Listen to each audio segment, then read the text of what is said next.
3 de febrero de 2026, Dubái. Pedro Sánchez se sube al estrado para decir algo que es que nadie se veía venir, y es que en España se van a prohibir las redes sociales a menores de 16 años. Avisar a los gobiernos sobre los peligros de las redes sociales. Y hoy estoy aquí para decirles, aquí en Dubái, que España va a tomar medidas, que vamos a luchar y vamos a seguir haciéndolo. España va a prohibir el acceso a las redes sociales a los menores de menos de 16 años. Pero es que no es solo subir la edad de 14 a 16, porque es que recuerdo que en España ya estaba prohibido para menores de 14 años las redes sociales, sino que esto es una declaración de guerra para lo que él ha llamado el salvaje oeste. Pero yo os voy a hacer una pregunta. ¿Es realmente una medida útil para proteger a nuestros hijos o hijas? ¿O es un parche político ante un problema que se nos ha ido de las manos? Yo dejo ahí que reflexionéis un poco sobre ese tema, porque en este vídeo vamos a hablar de manera muy extensa sobre por qué prohibir sí o prohibir no las redes sociales. Vamos a hablar de cómo funciona el cerebro, de los algoritmos, de cómo funcionan en realidad las redes sociales, qué son redes sociales, porque aún no sabemos realmente si Pedro Sánchez va a prohibir todas las redes sociales, incluido WhatsApp, Telegram, etcétera, o solo se va a centrar en plataformas de Instagram, TikTok, Facebook y tal. También vamos a hablar de casos reales, de Australia, de China, del pasaporte y de por qué quizás prohibir solo sea el principio de un problema mucho más grande. Para entender a dónde vamos es súper importante entender dónde estamos, y es que actualmente en España, como bien he dicho al principio del vídeo, las redes sociales están prohibidas para menores de 14 años. Y diréis, ¿en serio? Sí. Pero seamos sinceros, ¿quién de aquí no conoce a un niño de 10, 11 años con redes sociales? Pues es que la verificación de edad es un chiste. Solo te piden que introduzcas tu fecha de nacimiento, la cual te puedes inventar y ya está. Esta impunidad, como dice el gobierno, ha creado una generación que navega por un mar que está creado para adultos. Y es que 72% de los padres confiesa que sus hijos utilizan pantallas para calmarse. Y aquí es donde hemos pasado de una nani televisiva a una nani digital. Y para entender un poco mejor esto, vamos a hablar de la Organización Mundial de la Salud, que estableció un límite y unas recomendaciones sobre el uso de las pantallas en niños. La OMS recomienda que los niños menores de 2 años no estén expuestos a pantallas de ningún tipo, incluyendo móviles, tablets, ordenadores o televisión. ¿Y por qué? Porque en esa etapa tan temprana no se recomienda para su desarrollo cognitivo ni social el uso de este tipo de pantallas, porque puede sustituir actividades esenciales como el juego o la relación con los alumnos o con los pares. La OMS recomienda que para niños de 2 a 4 años el tiempo frente a pantalla sea de un máximo de 1 hora al día, siempre con acompañamiento y supervisión de un adulto y priorizando contenidos de alta calidad educativa. Y para niños mayores de 5 años no se recomienda más de 2 horas de exposición a contenidos a través de medios electrónicos. Aquí ahora estamos hablando del uso excesivo de pantallas y no de las redes sociales. Por eso es muy importante entender qué riesgos tienen ese uso excesivo de pantallas, que se ha asociado con riesgos potenciales como por ejemplo la alteración del sueño, fatiga, obesidad, retrasos del lenguaje, déficit de atención, irritabilidad, comportamiento sedentario, por lo que la OMS recomienda siempre hacer actividades lúdicas, actividades con la familia, actividades con sus amigos, siempre lúdicas. Juego activo, lectura, ejercicios físicos, todo lo que sea, no estar con pantallas. Pero claro, entonces estamos prohibiendo las redes sociales y no estamos prohibiendo las pantallas, ¿no? Porque aquí la gente está muy a favor de prohibir las redes sociales, pero realmente, que esto lo explicaré después, que me estoy adelantando como siempre, el problema también está en lo que es el propio dispositivo electrónico, que hablaremos después y no me adelanto más. Por lo tanto, primero, antes de pasar un poco a argumentar todo lo que está ocurriendo, vamos a hablar de qué son las redes sociales, porque claro, hablamos de prohibir las redes sociales,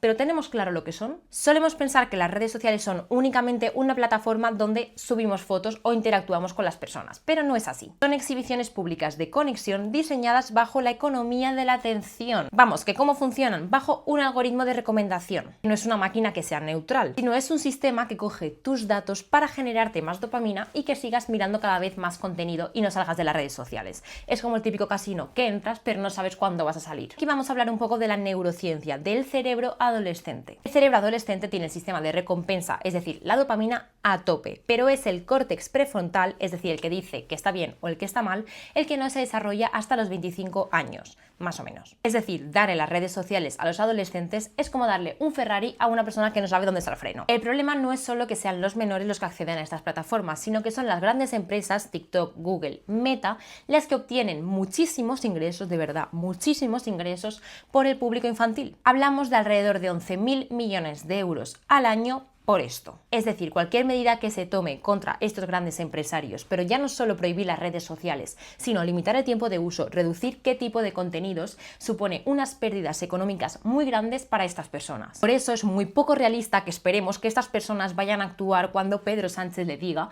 que tienen que poner límites al contenido que hay en sus plataformas. Aquí ahora vamos a hablar un poco de lo que son las dark patterns. Espero haberlo dicho bien porque mi inglés es nulo. Son estrategias de diseño digital diseñadas para manipular al usuario, haciendo que actúe en contra de sus intereses realmente sin darse cuenta. Y aquí entra, por ejemplo, el scroll infinito. Eso que hacemos mucha gente joven de antes de dormir tirarnos entre 2 y 3 horas viendo TikTok, porque es algo que es que no puedes parar. Vídeos cortos, dopamina, no puedes parar. Y esto es una técnica que se utiliza en los casinos, que es lo que he dicho antes. Tú entras, pero es que no sabes cuándo vas a salir, porque al final se te genera tanta dopamina que es algo que tienes que seguir haciendo para sentirte bien. Todo esto se ha generado para crear adicción y mantener a los menores y a cualquier persona dentro de las redes sociales. ¿Esto qué hace? Pues que los algoritmos aprendan cada vez más sobre nuestros gustos, nuestras aficiones, qué tipo de vídeos nos gustan, qué tipo de vídeos no nos gustan, anuncios y mil cosas más. Pero claro, si no limitamos el acceso, ¿a qué nos estamos arriesgando?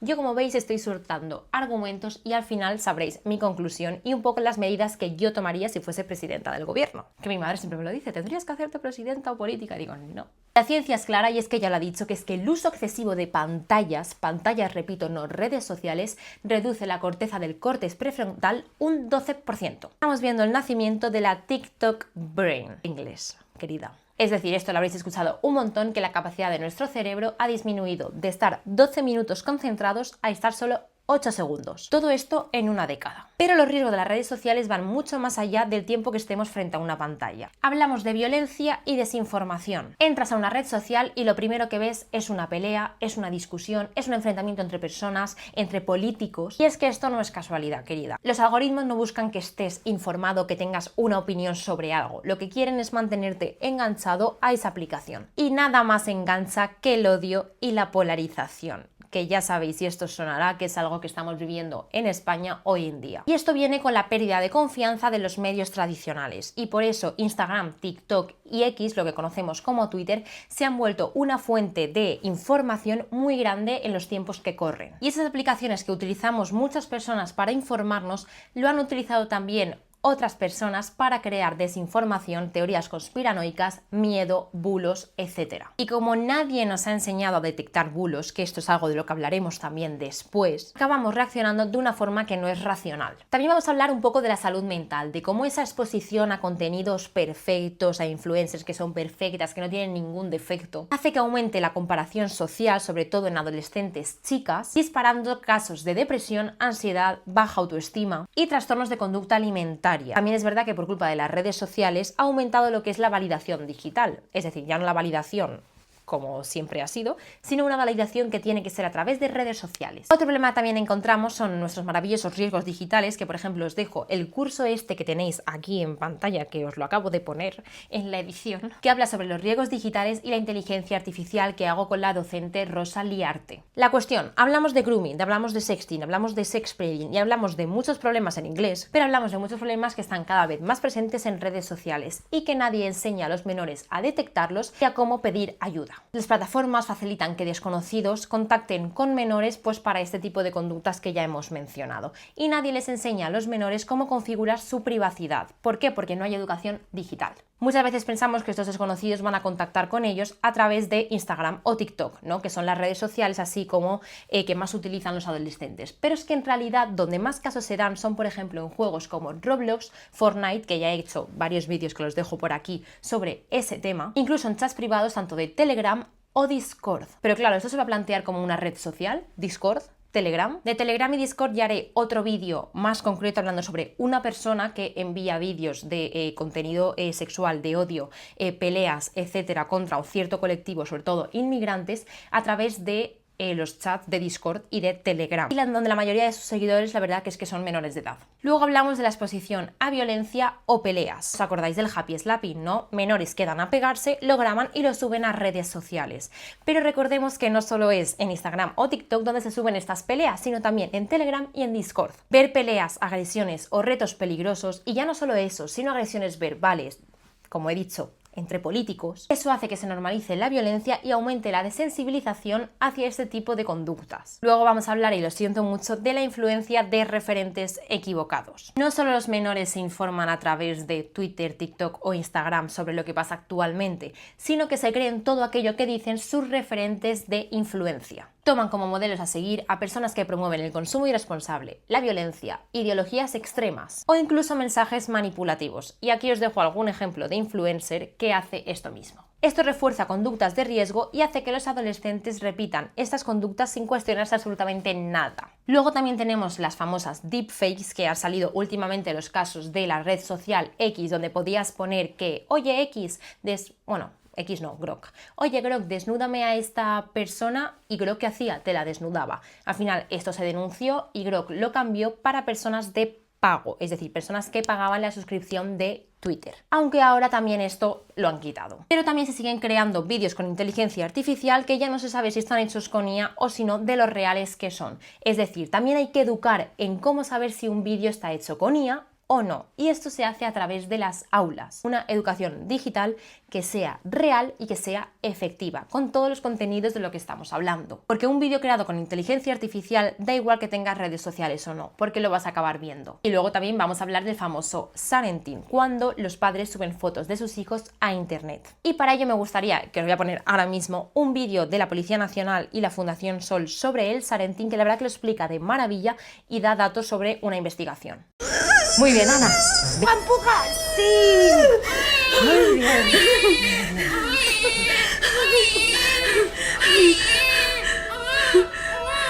Cuando compartes una foto de tu hijo, no sabes en manos de quién puede acabar. Una sola imagen puede convertirse en memes, ser manipulada con inteligencia artificial para crear desnudos falsos, o incluso ser utilizada por pederastas. Una vez que compartes una foto de tu hijo en internet, pierdes el control para siempre. Somos su mejor red. Una campaña de Fundación Sol en colaboración con Policía Nacional. Es que el vídeo la verdad es que es brutal. O sea, yo cuando la vi dije, wow, este vídeo lo tengo que poner 80 millones de veces. Pero bueno, la cuestión es que Pedro Sánchez iba a sacar una ley para regular el sharenting. Sigo esperando. Después de hablar de todos estos riesgos y de los muchos más que hay, pero es que no quiero hacer un vídeo de 1 hora, la educación digital, el acompañamiento, límites y regulación, pero no prohibición, es clave para tener una educación digital y proteger a nuestros menores. Pero bueno, ahora vamos a hablar un poco de esto. Vamos a hablar de la ley que ha creado o que quiere crear Pedro Sánchez. Después de hablar de todo esto, ¿qué propone exactamente la ley de Pedro Sánchez? Pues bien, todavía no sabemos muy bien todos los detalles que se van a implementar en esta ley, pero sí que conocemos algunos aspectos básicos que ha nombrado el propio presidente. Y aquí van algunos de ellos. Prohibición de acceso a menores de 16 años. Como hemos comentado al principio del vídeo, se eleva la edad de 14 a 16 años. Verificación de edad real. Se va a intentar implementar mecanismos tecnológicos para verificar la edad real de los menores. Pero esto vamos a hablar después un poco de ello, porque ya hemos visto que se ha intentado en otras circunstancias y no ha salido bien. Tercer punto, responsabilidad de los altos cargos. Hemos hablado al principio de que ganan muchos millones con el público infantil, entonces se le va a pedir responsabilidad a los altos cargos ante infracciones graves. Se les pedirá una responsabilidad legal, supongo que ante la exposición a contenido nocivo, etc. Aunque esto no está muy bien explicado todavía, así que cuando salga la ley pues ya lo desarrollaremos. También establece una prohibición a los algoritmos nocivos. Se perseguirá la manipulación de algoritmos que utilicen la manipulación de contenido en plan nuestro para amplificar contenido ilícito, dañino o adictivo. También habló de una base de datos de seguimiento de delitos de odio. Vamos, que quiere crear un sistema de seguimiento y de rastreo para cuantificar la polarización y los delitos de odio que se lleven a cabo en redes sociales. Y luego hablamos con las dos últimas, un control parental estricto y las deepfakes. En cuanto al control parental estricto, los fabricantes deben de incluir unos controles parentales muy estrictos en los dispositivos. ¿Se hará? No lo sé. En cuanto a las deepfakes, pues se crearán medidas específicas para acabar con el contenido realizado con inteligencia artificial. No contenido en plan vídeos normales, sino el que hemos hablado de carácter sexual. Pero yo aquí os planteo la siguiente pregunta. ¿No es un mensaje un poco simplista reducir a que los problemas de salud mental de los adolescentes son por culpa de las redes sociales? Que es que la realidad es que es mucho más complejo. Y es que UNICEF señala algo que es muy importante y hay que tenerlo muy claro, que es que las redes sociales para algunos menores realmente son un salvavidas. Son espacios donde pueden expresarse, ser ellos mismos y compartir experiencias con personas que son similares a ellos. Especialmente para colectivos que son minoritarios, que se sienten marginados o desplazados. Hablamos jóvenes con discapacidades, inmigrantes, LGTBI. Además, las redes pueden ser un espacio de aprendizaje, de creatividad, de apoyo emocional, donde se pueden compartir recursos educativos, donde se pueden compartir hobbies, donde se puede compartir experiencias. Incluso se construyen redes de amistad que traspasan fronteras. Para contestar a la pregunta que yo os he hecho a vosotros de si es simplista un poco decir que son las redes sociales la causante de los problemas de salud mental de los adolescentes, vamos a hablar de la ansiedad y depresión como algo multifactorial. Hablamos de que no hay una única causa de por qué aparece la ansiedad y la depresión en adolescentes, sino que hay diversos factores biológicos, psicológicos, relacionales y sociales. Los factores biológicos y neurogenéticos tenemos el historial familiar, otros trastornos mentales que pueden incrementar el riesgo, diferencias en la regulación neuroquímica o trastornos neurodesarrollativos, TDAH, autismo, que eso también predispone a que puedan tener ansiedad o depresión. Estos factores biológicos ponen la vulnerabilidad de base sobre la que actúan otros factores ambientales. También hablamos de eventos vitales que han podido ser estresantes y causar trauma. Por ejemplo, algún duelo en la separación de los padres, malos tratos físicos, emocionales o sexuales. Hablamos de abuso sexual, por ejemplo, infantil, conflictos persistentes en el hogar o experiencias traumáticas, accidentes, agresiones. Estas son desencadenantes que a veces son bastante frecuentes en la adolescencia. Nos encontramos con la presión académica y expectativas sociales, desde aprobar los exámenes, tener buen rendimiento, sensación de fracaso o competitividad constante que puede generar en ellos un estrés crónico, perfeccionamiento y ansiedad anticipatoria que evolucionan a estados depresivos si no se gestionan adecuadamente. Incluso el aumento de la presión educativa y el qué va a ser de mi futuro también les provoca bastante ansiedad en edades tempranas. Es verdad que el uso intensivo de las redes sociales, la comparación y el trastorno del sueño puede generar también ansiedad, pero no es un único factor por lo que diga que por ello tienen ansiedad. Es un factor de vulnerabilidad que actúa con otros. También tenemos condiciones sociales y contextuales. De verdad es que me estoy enrollando un montón y lo siento muchísimo, pero es que quiero dejar claro como todos los argumentos de por qué sí o no la prohibición de las redes sociales. Pero bueno, hablando de condiciones sociales y contextuales, hablamos de pobreza, de exclusión social, de discriminación por raza, sexo, etnia, inseguridad en el barrio y falta de recursos comunitarios. Esto aumenta también la probabilidad de salud mental en los adolescentes. La ausencia de un apoyo familiar o comunitario también agrava esta situación. Problemas de salud física y uso de sustancias. El abuso del alcohol, vapor, drogas, tabaco. Todo esto puede precipitar o empeorar los síntomas de ansiedad o depresivos. También hablamos de factores individuales de vulnerabilidad, donde hablamos de perfeccionismo, baja autoestima, falta de habilidades de regulación emocional, dificultades en la resolución de problemas. Esto predispone a reaccionar peor frente al estrés y a desarrollar ansiedad o depresión. Por último, efectos colectivos y macroestresores. Crisis económica, una pandemia, preocupación por el cambio climático, la dana que vivimos en Valencia, por ejemplo. Todo esto son al final factores que también influyen en la ansiedad o depresión que pueda tener un adolescente. En resumen, la ansiedad y la depresión en la adolescencia suelen salir ya por factores biológicos y también por factores contextuales. Además de esto, ¿qué teorías relacionadas con la adolescencia pueden ayudarnos a entender el tema de las redes sociales? Prohibiendo las redes sociales puedes estigmatizar a los jóvenes, a los adolescentes y crearles que al final busquen unas desviaciones secundarias. Y también vamos a hablar de la prevención situacional, que en vez de centrarnos en la prohibición, hay que centrarse en cambiar el diseño de este tipo de plataformas, que como he dicho tampoco va a pasar. Pero bueno, es una teoría que está. Después de daros la turra con toda esta información, que espero que os haya servido un poco para entender toda la dinámica, vamos a hablar de casos reales, Australia, etcétera, y cómo han funcionado. Si han funcionado, si no, ¿por qué? Antes de abuchear o aplaudir la medida de Pedro Sánchez, es muy importante entender qué ha pasado en los precedentes, en esos países que ya lo han implementado. Experimento australiano, diciembre de 2025. Se prohíben las redes sociales a menores de 16 años. Las plataformas se enfrentan a multas de 50 millones de euros, para ellos calderilla, si no toman pasos razonables para esta medida. Y ahora mismo va a salir una tabla de que habla Pues de la métrica, dato prohibición, implicación, cuentas cerradas, demanda del VPN, uso de apps Nietzsche, apoyo social. Cuentas cerradas, 4,7 millones. Implicación, masificación de jóvenes sin acceso a sus redes de apoyo. No hablamos de 4,7 millones de cuentas cerradas. Demanda de la VPN. Aumento del 103% en 24 horas. Aumentaron las VPN. Hay un montón de VPNs gratuitas que permiten que te conectes a cualquier parte de donde esa red social sí que puedas entrar sin ser mayor de 10, o sea, sin ser menor de edad. No me estaba explicando yo. Por lo tanto, solo tienen que descargarse la aplicación, ponerse en otro país y entrar a la plataforma. Que implica que los jóvenes aprenden a ocultar su rastro técnico, ¿no? Que es lo que pone en el texto. También hablamos de uso de apps Nietzsche. Hay un incremento detectado de este tipo de aplicaciones y se migra a plataformas con nula moderación de contenido. Discord, Telegram, ya las conocéis.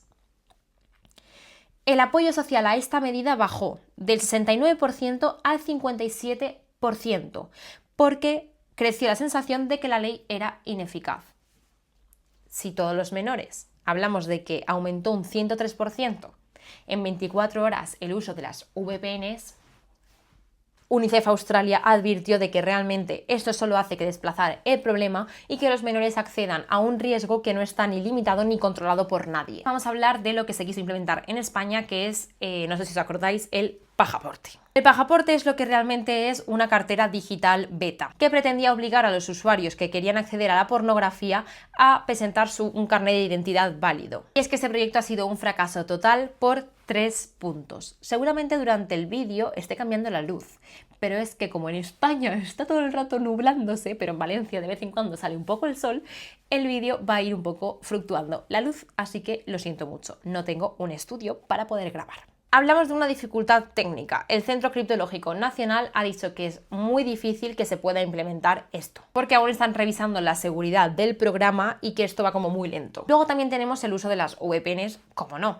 En Australia y en Reino Unido se intentó implementar también esta medida, pero es que la aplicación Proton VPN creció en un 1400% su utilización después de este tipo de medidas.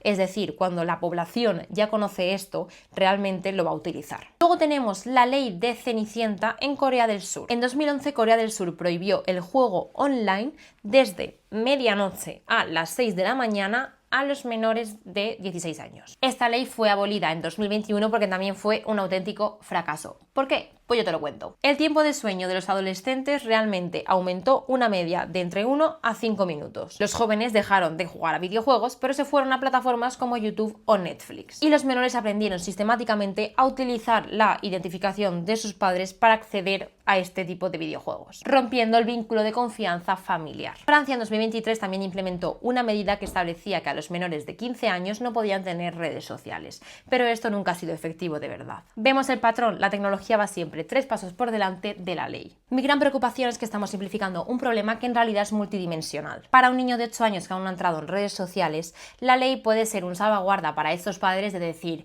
no, es que está prohibido, tal, no puedes entrar. Vale, esto da seguridad a las familias, pero claro, cuando hablamos de niños de 15 y 16 años que ya llevan parte de su vida en redes sociales, se les retira esto de golpe, pues puede generar frustración y conflictos familiares, y que acabarán migrando a espacios que no tienen ningún tipo de control, como hablamos de Telegram o Discord. Además, cabe mencionar que es que no vamos a poder evitar que sean las propias familias que les den su teléfono móvil con sus redes sociales para que vean contenido. Es que conocemos muchos casos de padres que compran alcohol a sus propios hijos siendo menores de edad, y con esto harán lo mismo. Pero bueno, aquí surge una pregunta que es muy clave. ¿De qué queremos protegerlos realmente? Cerrar redes sociales puede ser eficaz en cierto modo, pero realmente si no cerramos aplicaciones como Discord o Telegram, donde hay contenido nocivo, peleas, contenido sexual, de menores incluso, etc., no estamos solucionando el problema, solo vamos a cambiar de escenario. Y lo mismo ocurre con los videojuegos. Muchos son los niños de 10 a 13 años que juegan a videojuegos como Roblox o Fortnite, donde hemos visto muchos casos de grooming, donde desconocidos hablan con ellos y donde se hacen amigos para luego pedirles fotos de contenido sexual, etc. También hablamos de que tienen chat online, donde pueden incluso incluso enviar fotos, vídeos, y aquí también puede generar un conflicto. Pueden incluso meterse a través de la web, a través de Google, en TikTok sin tener que identificarse y scrollear, en YouTube ver vídeos sin también identificarse, además de meterse en cualquier videojuego, ya sea en la Play, en el ordenador o donde sea. La simple prohibición no evita la exposición, y aquellos lugares que pensamos que son seguros no lo son. Pero es que este patrón no es exclusivo ya de redes sociales o videojuegos, también lo vemos en adicciones, por ejemplo, el alcohol, vapers o la pornografía, y las bebidas energéticas y las drogas. De hecho, ayer salió este estudio del Ministerio de Sanidad donde hablamos de adicción al juego, drogas, redes sociales, etcétera, que son muy interesantes los datos, porque las redes sociales realmente no son el punto de adicción de los adolescentes. Hace poco salió un estudio que decía que había bajado el consumo de tabaco y alcohol en menores, pero ha subido el de vapers y bebidas energéticas. Según el Ministerio de Sanidad, el acceso a los vapers ha subido entre los 14 y los 18 años de una manera exponencial en los últimos años. Andalucía se encuentra entre las comunidades que mayor consumo tienen. En cuanto a las bebidas energéticas, en el estudio que más me ha llamado la atención, que es el que hay en Andalucía, el 60% de los menores andaluces las consumen. Y 1 de cada 4 niños entre 3 y 10 años lo han probado. 3 y 10 años. O sea, es que es para reflexionar. Lo mismo ocurre con la pornografía, que es accesible a cualquier edad. No hay control de verificación y por lo tanto ellos indican que son mayores de edad y ya pueden entrar y ver cualquier tipo de pornografía. ¿Está prohibido? Sí, pero lo hacen. ¿Está prohibido consumir alcohol si eres menor de edad? Sí.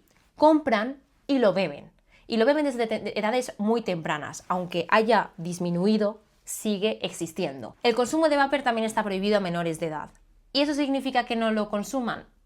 De hecho, los últimos datos aportados por el Ministerio de Sanidad, que es una noticia que salió ayer o antes de ayer, dice que ha disminuido el uso del preservativo en relaciones sexuales. La raíz del problema, donde quiero llegar con todo lo que os acabo de decir, es que las prohibiciones por sí mismas solas no sirven de nada. Necesitan ir acompañadas de educación.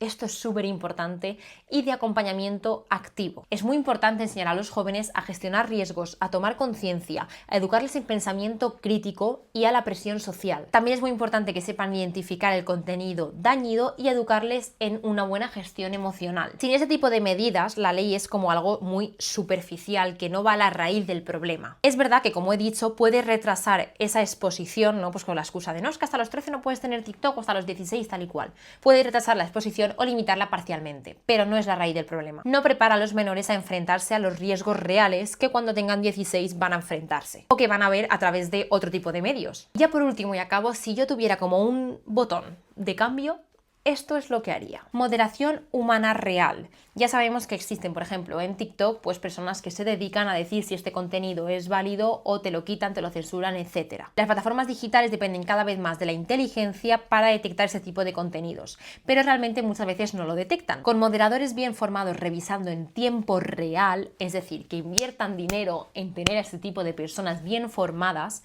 podemos evitar que exista contenido nocivo en redes sociales, contenido al que estamos expuestos todos los días de información falsa, violencia, etc. En segundo lugar, es muy importante acabar con las dark patterns que hemos hablado al principio del vídeo sobre este tipo de algoritmos, acabar con el scroll infinito, con las notificaciones nocturnas, con las ventanas emergentes engañosas o con recordatorios que están todo el rato ahí enviándote notificaciones, pero que esto también se puede educar a través de la gestión de la privacidad, de la gestión de la configuración de tu teléfono móvil.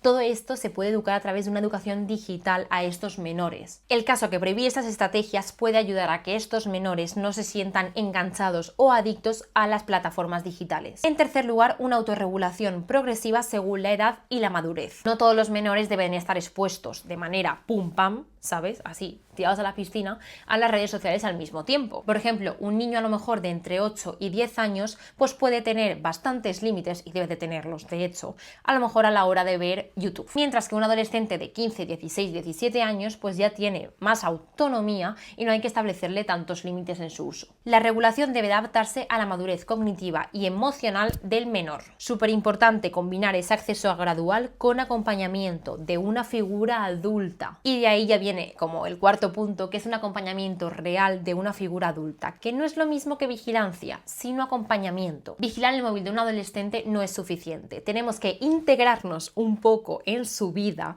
Es decir, saber qué hacen, qué es lo que buscan, qué es lo que les interesa, sus aficiones, sus hobbies, qué es lo que más le gusta de ver en el teléfono, porque a lo mejor ve YouTube, ve alguna serie, está jugando a algún juego que le gusta mucho, pues es entender un poco esas dinámicas que tienen ellos hoy en día.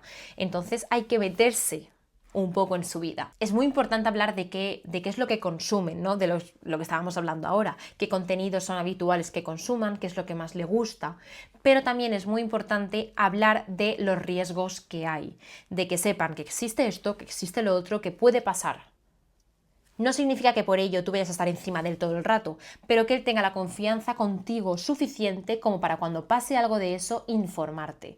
Que tú no le vayas a juzgar, porque tú también has sido adolescente, aunque no tuvieses redes sociales, también hacías otro tipo de tonterías. Entonces es muy importante no juzgarles, que se sientan acompañados y que se sientan libres de poder contarte lo que les pasa. Muchas veces los adolescentes no tienen como un lugar seguro donde refugiarse, y este lugar seguro pues son las redes sociales. Entonces es muy importante que ofrezcamos algunas alternativas de ocio para estos adolescentes. Actividades de ocio accesibles y gratuitas. Esas actividades no solo hace que, no, pues ya está, llevo a mi hijo y así está ocupado.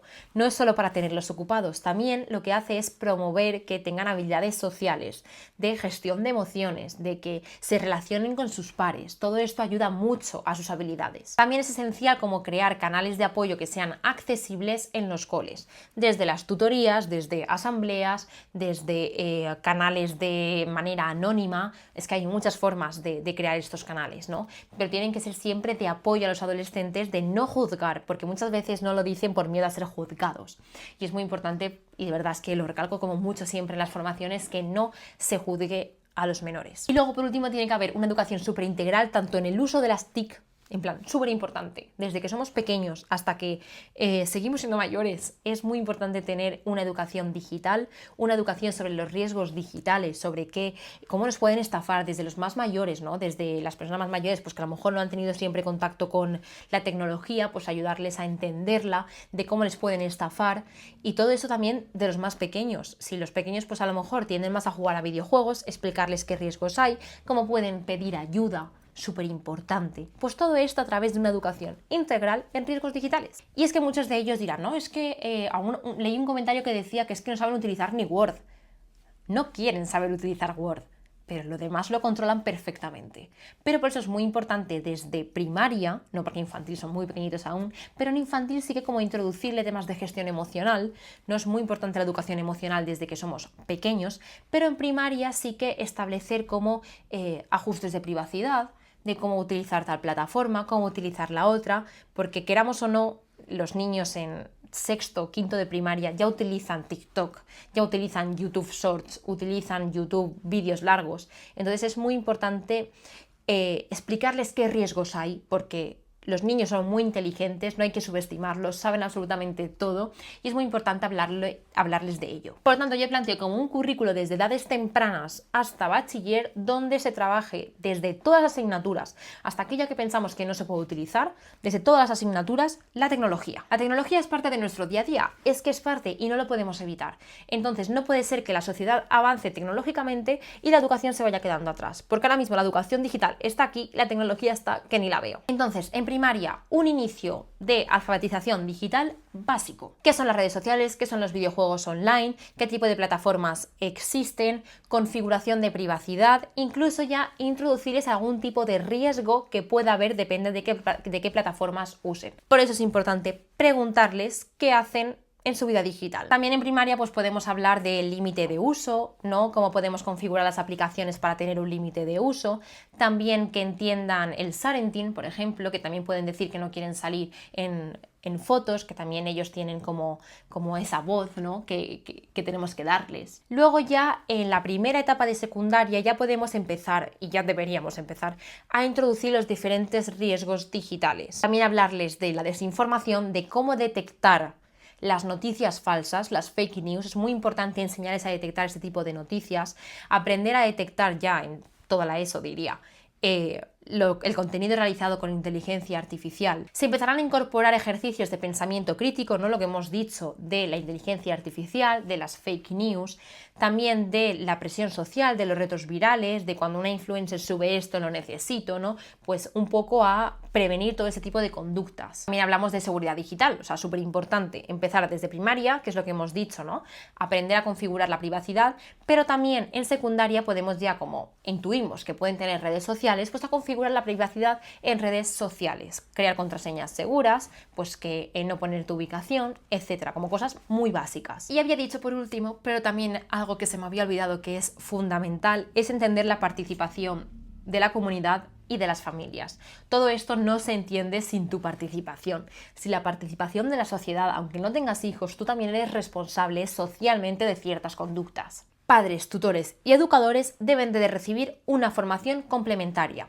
Y aquí me diréis, ¿no? Pero es que, por ejemplo, si eres profe, es que yo en mi cole hemos intentado muchas veces hacer talleres para los padres sobre privacidad digital, sobre límites, sobre riesgos digitales y no han venido. Exacto. Pero yo utilizaría, por ejemplo, la reunión de inicio de curso o las reuniones individuales para explicarles todo este tipo de cosas, ¿no? Como para hacerles un mini curso sobre estas situaciones, cómo pueden actuar, cómo pueden pedir ayuda, qué límites deben de poner. Y también un poco sabiendo cómo son las familias, pues a lo mejor en las reuniones individuales decirle una cosa u otra, ¿no? Yo dejo ahí la idea y cada uno que se la gestione. Y a modo de conclusión, espero que el vídeo no me esté quedando larguísimo porque son las 11:55 y me he puesto a grabar a las 10, o sea, es que llevo 2 horas grabando, no puedo más, a mí esos vídeos tan largos me ponen mala. Pero bueno, espero que un poco hayáis entendido mi argumentación. Todavía no he dicho lo que yo... Bueno, sí que lo he dicho, ¿no? Se deja claro durante todo el proceso. Entonces, bueno, me callo. A modo de conclusión. Prohibir sin educar solo es trasladar el problema a una habitación cerrada. La adolescencia, como decía Stanley Hall, es una etapa de tormenta e impulso. Y los jóvenes van a buscar el riesgo porque es que están diseñados para ello. La ley de Pedro Sánchez puede ser el primer paso para poner orden en el caos. Pero si no viene acompañada de una reforma educativa muy profunda y de una exigencia real a las Big Tech, esto va a quedarse en otro titular y que se va a saltar con una VPN de 2 euros. Y aquí ya quiero saber vuestra opinión. Quiero leeros en comentarios. ¿Veis bien esta medida?